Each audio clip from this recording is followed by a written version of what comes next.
Hi my dear sisters and brothers, welcome to our channel On My Way Best Ones. ముందు వీడియోలో నేను మనిషి zero లెవెల్కి వెళ్ళడం అంటే ఏంటి, మనిషి అన్ని రకాలుగా కృంగిపోవడం ఎలా అనేది డిస్కస్ చేశాను. సో ఇది ఎపిసోడ్ 2 మీకోసమే వీడియో చేస్తున్నాను, చివరి దాకా వాచ్ చేయండి. మీరు నిజంగా జీరోగా మీ లైఫ్లో ఆగిపోయి ఉంటే రండి, జీరో నుండి మనం సక్సెస్గా ఎలా మారాలో చూద్దాం. ఫస్ట్ ఆఫ్ ఆల్ ఈ వీడియో చూస్ చేసుకున్నారు మీరు అంటే మీలో ఎవరికి అర్థం కాని ఎంతో బాధ ఉందని అర్థం. లైఫ్లో ఎంతో కృంగిపోయారు, అలాగే ఎలా తిరిగి సక్సెస్ స్టేట్కి రావాలో మీకు అర్థం కాలేదని తెలుస్తోంది. ఇక టాపిక్లోకి వెళ్తే, ఇలా కృంగిపోయిన లేదా డీలా పడిపోయిన వారు లేదా ఫెయిల్యూర్ అయిన వాళ్ళు ఫస్ట్ సెర్చ్ చేసేది మోటివేషన్ కోసం. ఏ వీడియో చూసినా తిరిగి మీరు న్యూ లైఫ్ స్టార్ట్ చేయండి, మార్నింగ్ లేవండి, అన్నీ మర్చిపోండి, ఇలా ఏవేవో చెప్తూ ఉంటారు. తిరిగి లేవటం అంత ఈజీ కాదు.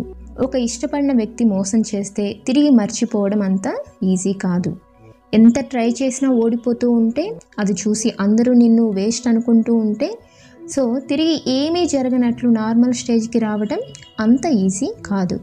మరి అలాంటప్పుడు ఏం చేయాలి? ఫస్ట్ మనం మైండ్ సెట్ని చేంజ్ చేయాలి. సో ఎక్సర్సైజ్ చేయండి లేదా మార్నింగ్ లేవండి, ఇవన్నీ చేయాలంటే ముందు మనకి మైండ్ అనేది పర్ఫెక్ట్గా కరెక్ట్ వేలో ఉండాలి. దాన్ని మనం నార్మల్ స్టేజ్కి తీసుకొని రాగలగాలి.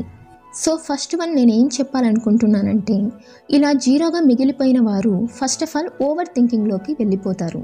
అంటే వాళ్ళు ఎలా ఫీల్ అవుతూ ఉంటారంటే, ఎందుకు నా లైఫే ఇలా, అందరూ బాగున్నారు కదా, నాకే ఎందుకు ప్రతి విషయం హార్డ్గా జరుగుతోంది అని కృంగిపోతూ ఉంటారు.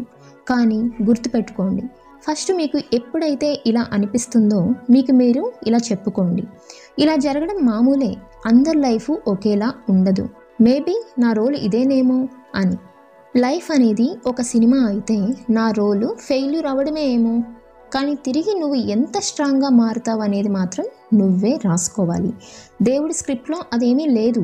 నువ్వు నీ లైఫ్ని తిరిగి రాయి, నీ రోల్ నీకంటే మంచిగా ఎవ్వరూ ప్లే చేయలేరు అనేలాగా మారుతావు కదా.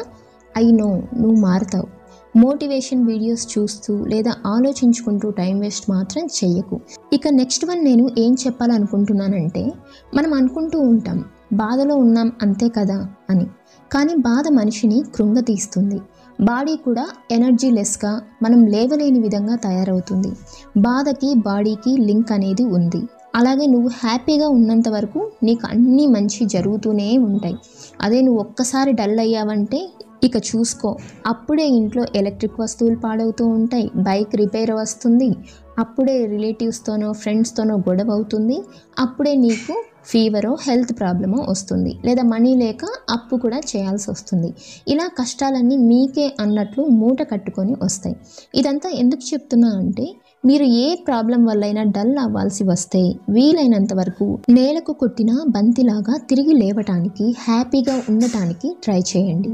ఎందుకంటే నీ సగం ప్రాబ్లమ్స్ అన్నీ నువ్వు డల్గా ఉండటం వల్లే వస్తాయి.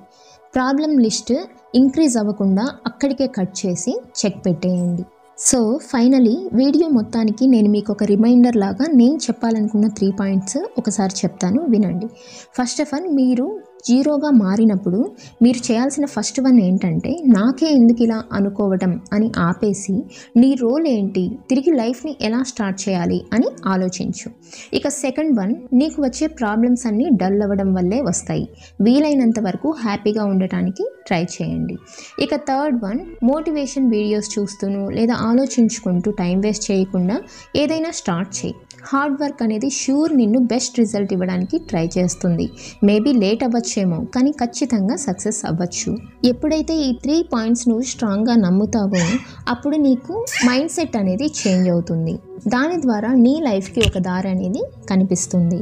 ఎవరైతే తమ లైఫ్ని చేంజ్ చేసుకోవాలనుకుంటారో వాళ్ళకి నా వీడియోస్ ఖచ్చితంగా యూజ్ అవుతాయి. సో ఛానల్ని సబ్స్క్రైబ్ చేసుకోండి.